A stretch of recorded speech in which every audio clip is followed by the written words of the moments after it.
j'espère que tu vas bien. Et moi, ça va super bien. Et j'ai trop bien dormi. Et du coup, ça va super bien. Ah oui, alors voilà, je vais te parler du sommeil, tout simplement. Parce que j'ai trop bien dormi. Et parce qu'il y a eu le changement d'horaire, là, ce week-end. Même si je m'en suis pas franchement rendu compte parce que, en fait, j'ai oublié. J'ai oublié samedi soir. Donc je m'en suis rendu compte qu'aujourd'hui, lundi, et tu verras cette vidéo mardi, donc c'est un petit peu loin pour toi. Mais voilà. J'espère que voilà, j'ai mis une petite moute-moute anti-vent sur mon micro. J'espère que ça va marcher parce qu'il y a un petit peu de vent et j'espère que le son ne sera pas trop dégueulasse. Je vais te parler donc un petit peu du sommeil. Et je ne vais pas dire tout ce que je sais sur le sommeil parce que sinon ça durerait des heures. Et d'ailleurs, je me posais la question, voilà, on va faire la question tout de suite.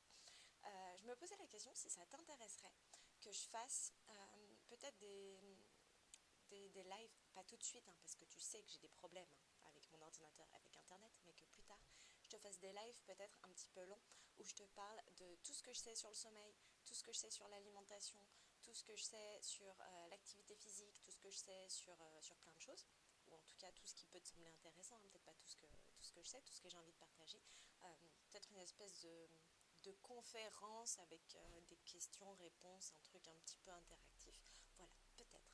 J'ai envie de me lancer dans ce type d'exercice, mais si ça t'intéresse pas, ça sert à rien que je le fasse. Donc il faut me dire, est-ce que ça t'intéresserait que je le fasse? Et dans ce cas-là, il faudrait que je commence à le préparer.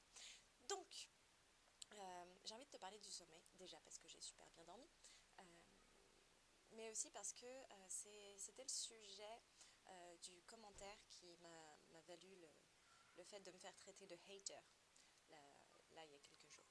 Donc, le commentaire auquel j'ai répondu demandait est-ce que tu penses que c'est vrai que les heures avant minuit comptent double? Il y a cet adage qui dit que pour le sommeil, les heures avant minuit comptent double. En gros, si tu dors la même quantité de temps, mais que tu commences ta nuit avant minuit et du coup que tu te réveilles plus tôt ou que tu la commences après minuit et que du coup tu te réveilles plus tard, eh ben il y a voilà ce dicton populaire qui dit que ta nuit est plus mieux, en fait, qu'elle est plus réparatrice si tu la commences plus tôt. Et la réponse, je pense, est oui. Pourquoi?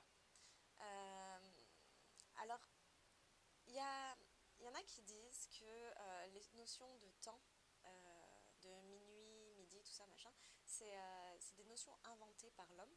Alors, je ne suis pas tout à fait d'accord puisque le découpage en heures du temps est une notion inventée par l'homme, en effet. Mais par contre, minuit et midi, eh ben, c'est des trucs naturels. Enfin, je veux dire, c'est l'apogée et la contre-apogée du soleil. Ce qui n'est pas en adéquation avec nos horaires, en tout cas en France.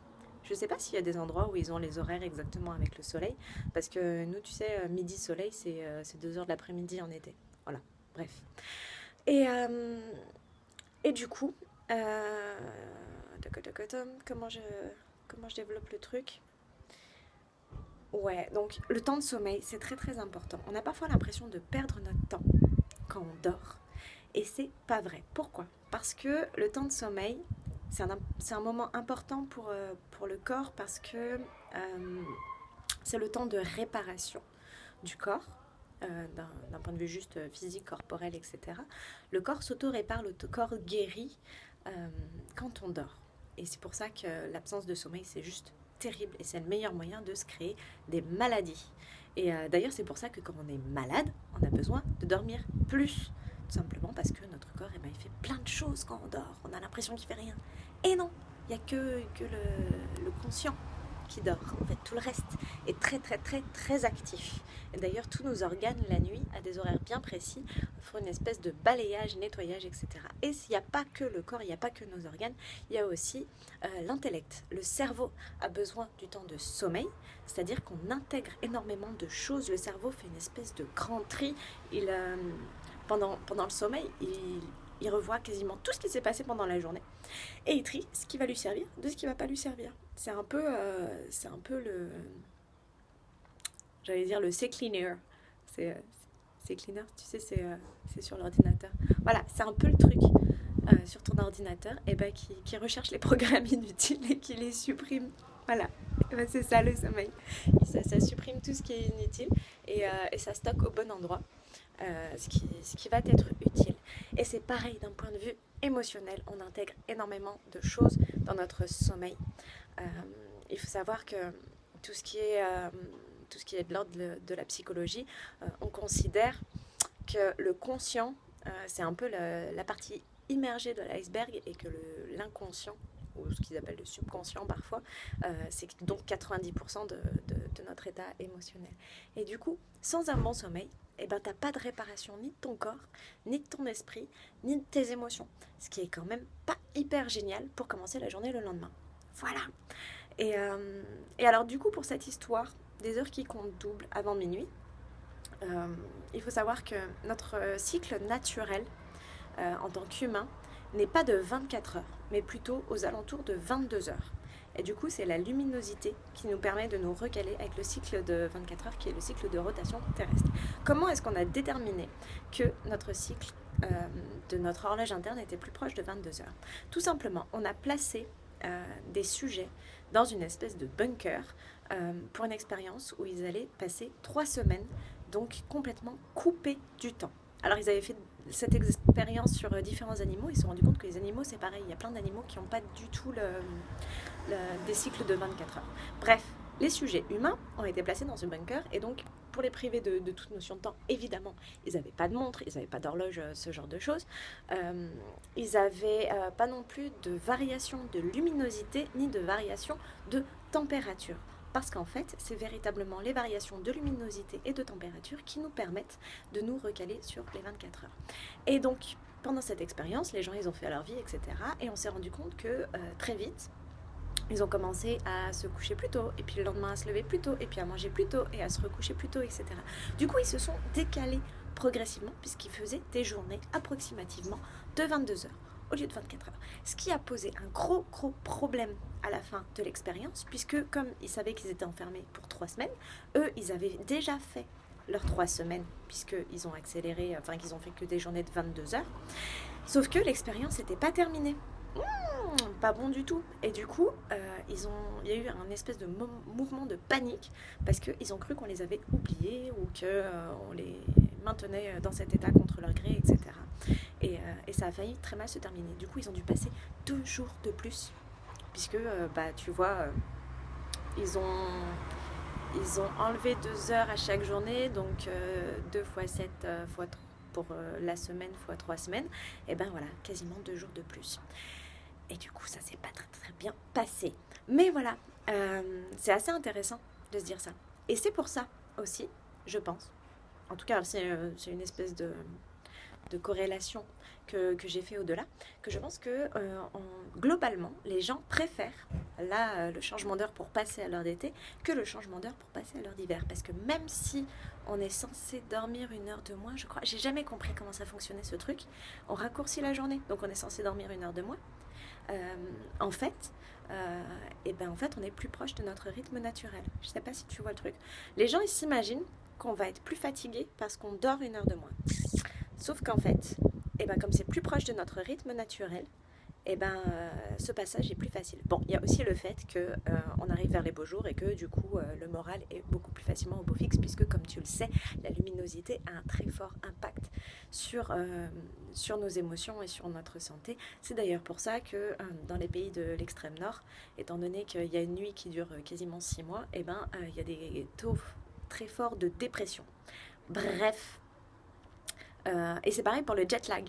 Tu vois, c'est plus facile de se remettre d'un jet lag quand tu voyages vers l'est, du coup que tu fais des journées, tu raccourcis d'environ, que tu raccourcis ta journée, que quand tu voyages vers l'ouest où tu allonges ta journée alors que déjà la journée terrestre est plus longue que notre journée corporelle. Je sais pas si je me fais bien comprendre. Si c'est pas le cas, tu as le droit de poser des questions et je pourrais y répondre. Donc voilà.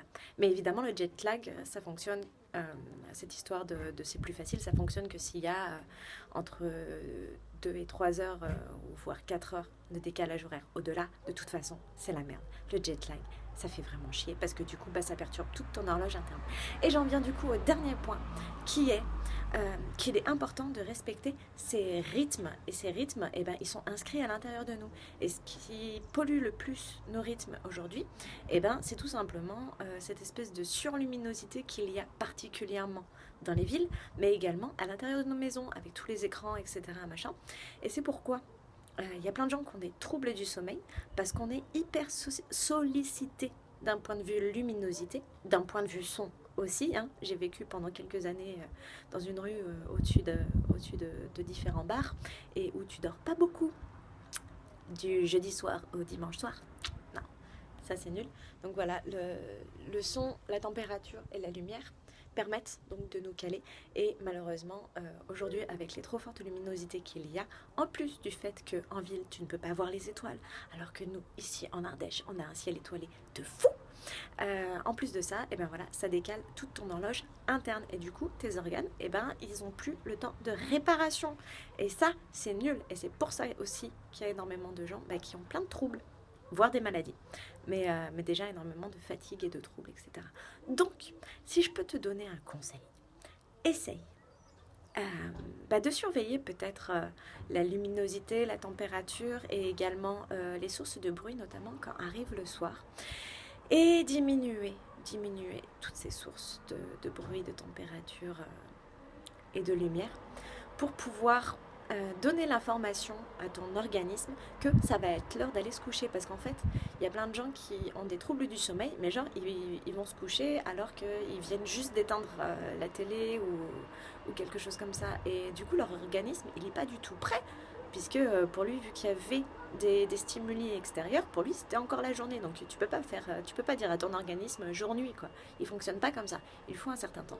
Et du coup, peut-être, en dehors du fait que le mieux, c'est quand même de dormir dans une chambre complètement noire, sans bruit ou avec pas trop de bruit, parce qu'il y a quand même, tu vois, dans la nature, il y a quand même des bruits, etc.